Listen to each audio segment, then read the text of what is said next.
ہم نے رب کے حکموں کو توڑا، ہم نے پرواہ ہی نہیں کی۔ ہم سمجھے دنیا میں آئے ہیں تو ہماری دنیا ہے، آوارہ ہوں، خواہشات نفس کے مطابق زندگی گزاریں، آنکھیں بے حیائی میں لگی رہیں، سوچیں آوارگی میں لگی رہیں، کان نغمے سنتے رہے، زبان جھوٹ بکتی رہی، ظلم و جبر کا بازار گرم رکھا، عصمتیں عزتیں پامال کرتا رہا، لوگوں کا مال لوٹتا رہا، حق غصب کرتا رہا، کلیجے اور دل چیرتا رہا، لوگوں کو زخمی کرتا رہا، لوگوں کے جذبات سے کھیلتا رہا، پرواہ نہیں کی کہ یہ دنیا ہے، امتحان گاہ ہے، چند دنوں کے لیے آئے ہیں، اللہ کے حضور پیش ہونا ہے، عملوں کا حساب ہونا ہے۔ اب جب وہ دیکھیں گے کہ ہمارے ساتھ کیا ہونے والا ہے تو ان کے چہرے پہلے بگڑ جائیں گے۔ کیوں؟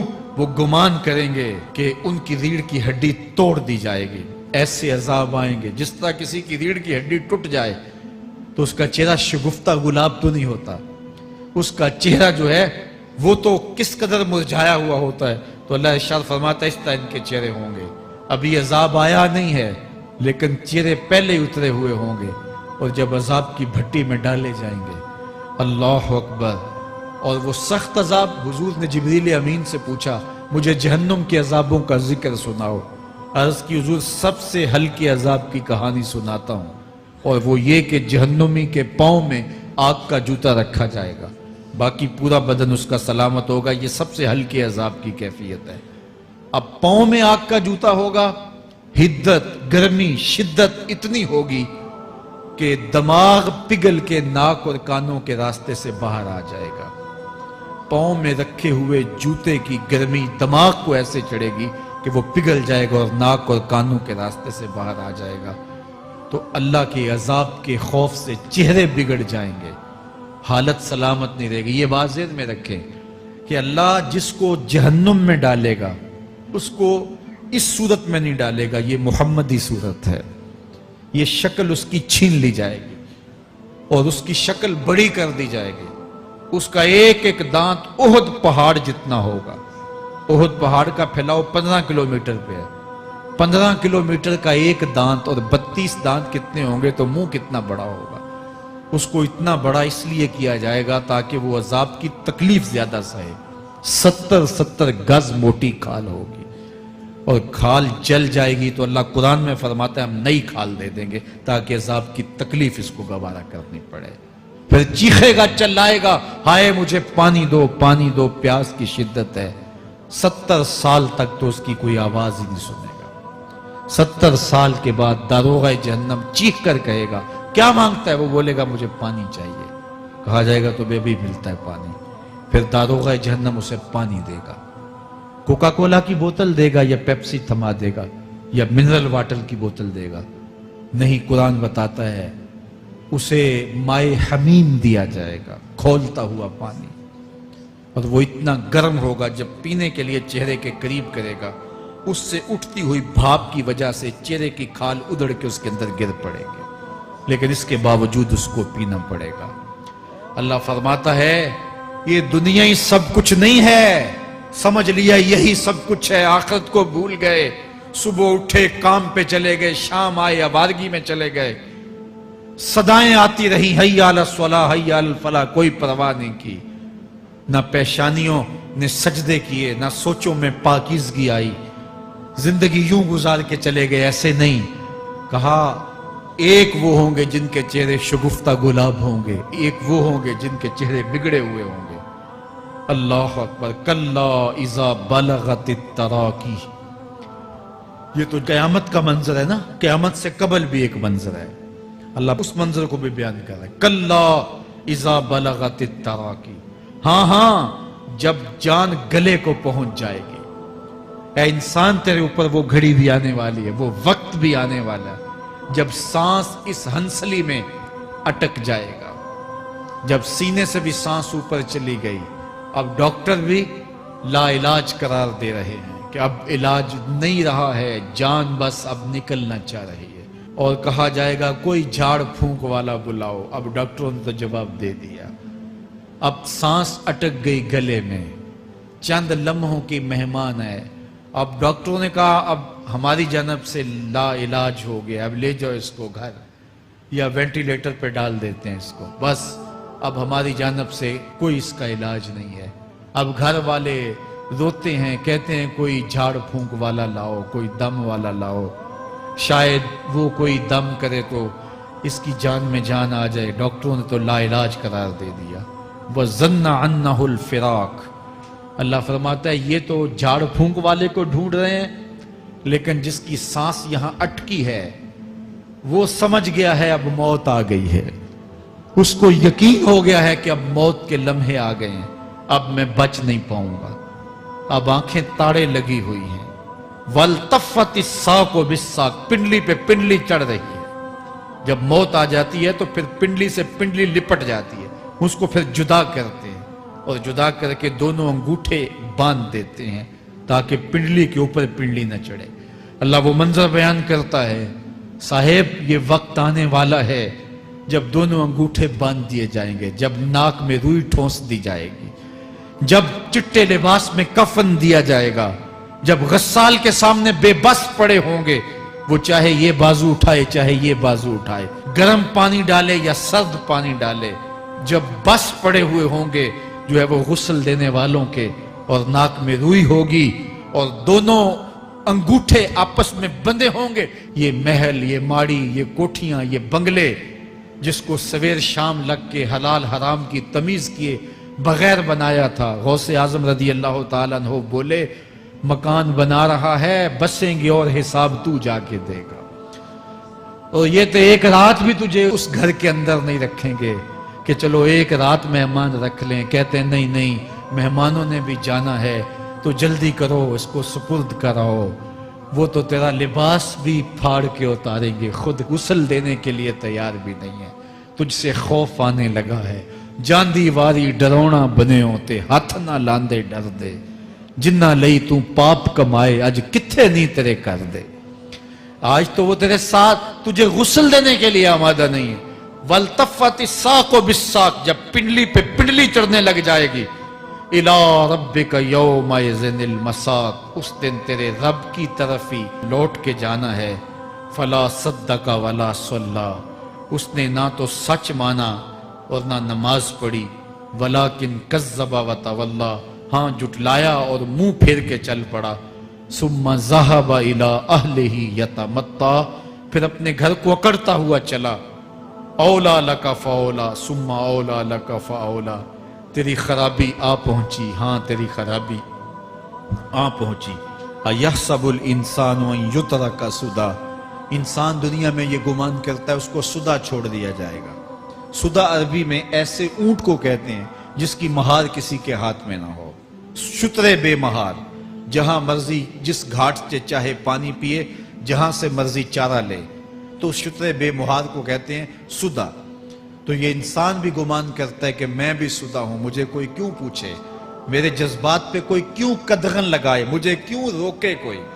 بالخصوص جوانی کے ایام کے اندر جوان کو بڑا ہوتا ہے کہ کوئی مجھے کیوں, وہ تو ماں باپ کے کہنے میں بھی نہیں آنا چاہتا. وہ کہتا ہے کیوں مجھے روکتے ہیں, میری جوانی ہے, میرے جذبات ہیں, مجھے آزادی سے جینے دو, کیوں میرے راستے میں رکاوٹ بنتے ہو, میں سدا ہوں. اللہ فرماتا ہے نہیں, ایک اونٹ تو سدا ہو سکتا ہے جس کو میں نے اشرف المخلوقات بنایا ہے, اس کو تو سدا نہیں چھوڑوں گا, اس کو تو پابند بناؤں گا حکام کا. اب وہ کہتا ہے کہ نہیں نہیں, یہ کیسے دوبارہ اٹھائے جائیں گے. اب دوبارہ وہی بات پھر آ گئی. الم یک نطفۃ من منی یمنیٰ. اللہ فرماتا ہے ایک بوند تھی نا, پانی کا ایک قطرہ تھا جو رحم مادر میں رکھا گیا. ثم کان علقہ, پھر وہ پانی کا قطرہ لوتھڑا بنا. فخلق فسویٰ, پھر اللہ نے اسے پیدا فرمایا اور پھر ٹھیک ہموار کیا. فجعل منہ الزوجین الذکر والانثیٰ, پھر اس سے وہ جوڑ بنائے, کوئی مرد بنایا کوئی عورت بنائی.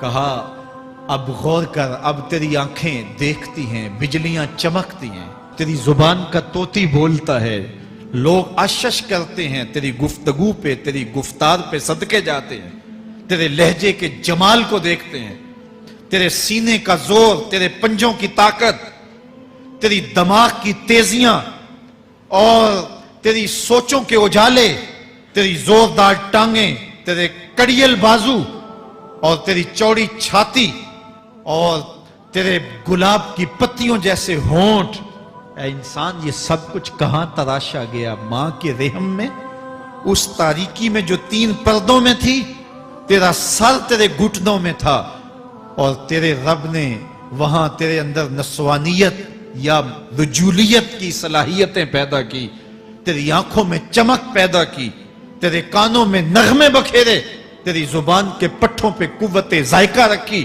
تجھے بولنے کی صلاحیت دی، تیرے پنجوں میں زور رکھا۔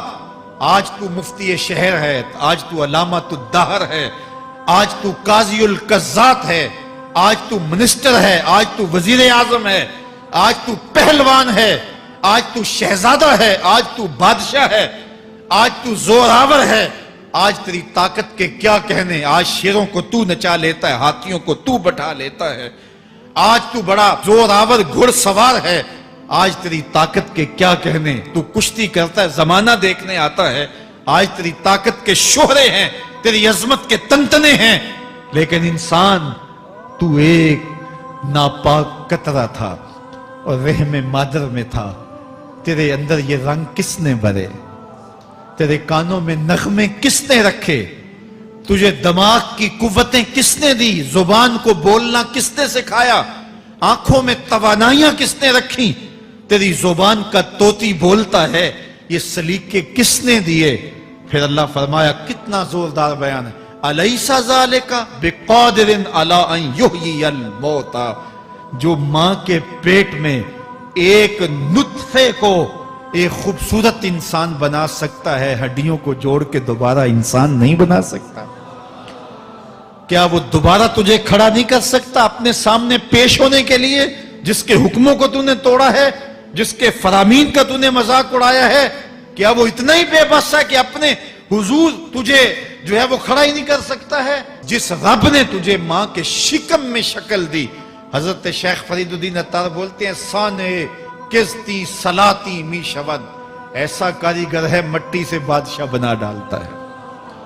اس نے مٹی سے دارا و سکندر بنائے، اس نے مٹی سے جو ہے وہ رستم و سہراب بنائے، اس نے مٹی سے کیا کیا بنا دیا جو مٹی سے بادشاہ بنا سکتا ہے، جو نطفہ رحم مادر سے جو ہے وہ شکل اور صورت اور رنگ اور جمال بنا دیتا ہے۔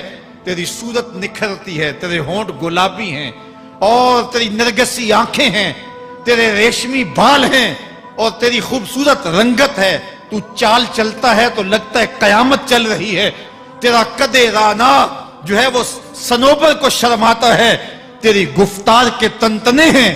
جس نے اتنی خوبصورت شکل ماں کے رحم میں بنائی، کیا وہ ہڈیوں کو جوڑ کے دوبارہ انسان نہیں بنا سکتا؟ وہ دوبارہ انسان بنائے گا اور پھر تجھے اپنے حضور کھڑا کرے گا۔ اور ایک حدیث میں آتا ہے، اللہ بندے کو اپنے حضور کھڑا کرنے کے بعد اپنے سامنے سے ہٹنے نہیں دے گا جب تک 5 سوال نہیں پوچھ لے گا۔ ان عمرہ ہی فیما افنا ہو، اس کی عمر کے بارے میں پوچھے گا، کہاں ضائع کی؟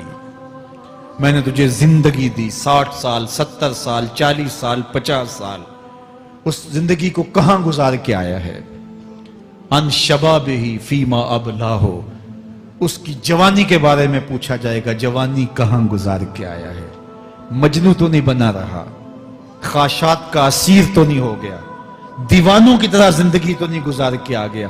تیری جوانی کسی چوک میں تو نہیں گزری، تیری جوانی آوارگی میں تو نہیں گزری، ساری رات سوشل میڈیا کے اوپر گندگی اور غلاظتیں تو نہیں دیکھتا رہا؟ تیری زندگی گزری کہاں ہے؟ تیری جوانی گزری کہاں ہے؟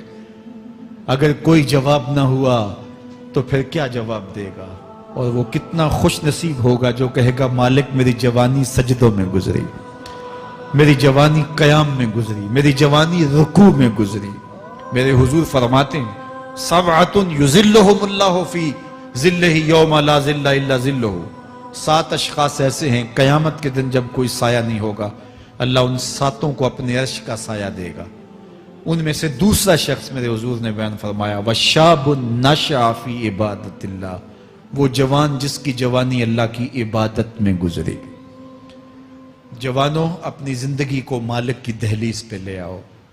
جوانی وہی ہے جو مالک کی چوکھٹ پہ گزرے۔ اپنے دل کا تعلق جوڑو، عشق کرنا ہے تو پھر آمنہ کے لال سے کرو، محبت کا رشتہ ان سے جوڑو، تعلق کا ربط ان سے قائم کرو، جوانی کو دین کی راہ پہ ڈالو۔ اللہ اکبر۔ سنو میرے حضور کا فرمان، انا حبیب اللہ، میں اللہ کا حبیب ہوں۔ پھر فرمایا الشاب التائب حبیب اللہ، جو جوان جوانی میں توبہ کرے وہ بھی اللہ کا حبیب ہے۔ آؤ اللہ کے حبیب بن جاؤ، اللہ کے حبیب بن جاؤ، اللہ کے حبیب بن جاؤ، اللہ کے محبوب بن جاؤ۔ لیلۃ القدر کی گھڑیاں ہیں، رات کا پچھلا پہر ہے، اللہ کے حضور یہ عہد کر کے اٹھو، مالک جو زندگی گزر گئی، آئندہ جوانی کا ایک ایک لمحہ تیرے لیے گزرے گا، جیوں گا تو تیرے لیے، مروں گا تو تیرے لیے۔ میری ایک ایک سانس تیرے نام وقف ہوئی، میری زندگی کی ایک ایک ساتھ تیرے نام وقف ہوئی، میں اپنا سب کچھ تیرے لیے پیش کرتا ہوں۔ میری زندگی کا مالک بھی تو ہے، میری موت و حیات کا خالق اور مالک بھی تو ہے، یہ زندگی تو نے دی، تیری امانت ہے، تیرے حضور ہی پیش کرتا ہوں۔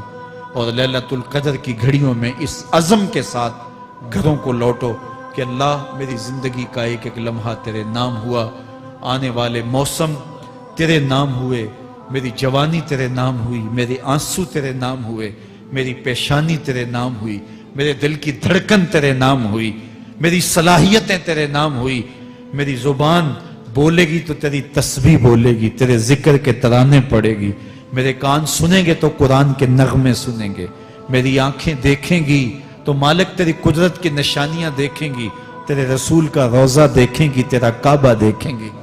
مالک میری زبان سچائی کے نور سے مالا مال ہوگی اور میں ساری زندگی تیرے نام کرتا ہوں۔ اور جب آپ اپنی ساری زندگی اللہ کے نام کر دیں گے تو پھر وہ پوری کائنات تمہارے نام کر دے گا۔ کی محمد سے وفا تو نے تو ہم تیرے ہیں، یہ جہاں چیز ہے کیا لوح و قلم تیرے ہیں۔ اللہ آپ سب کو اپنی پناہ میں، امان میں اور حفاظتوں کے ساتھ میں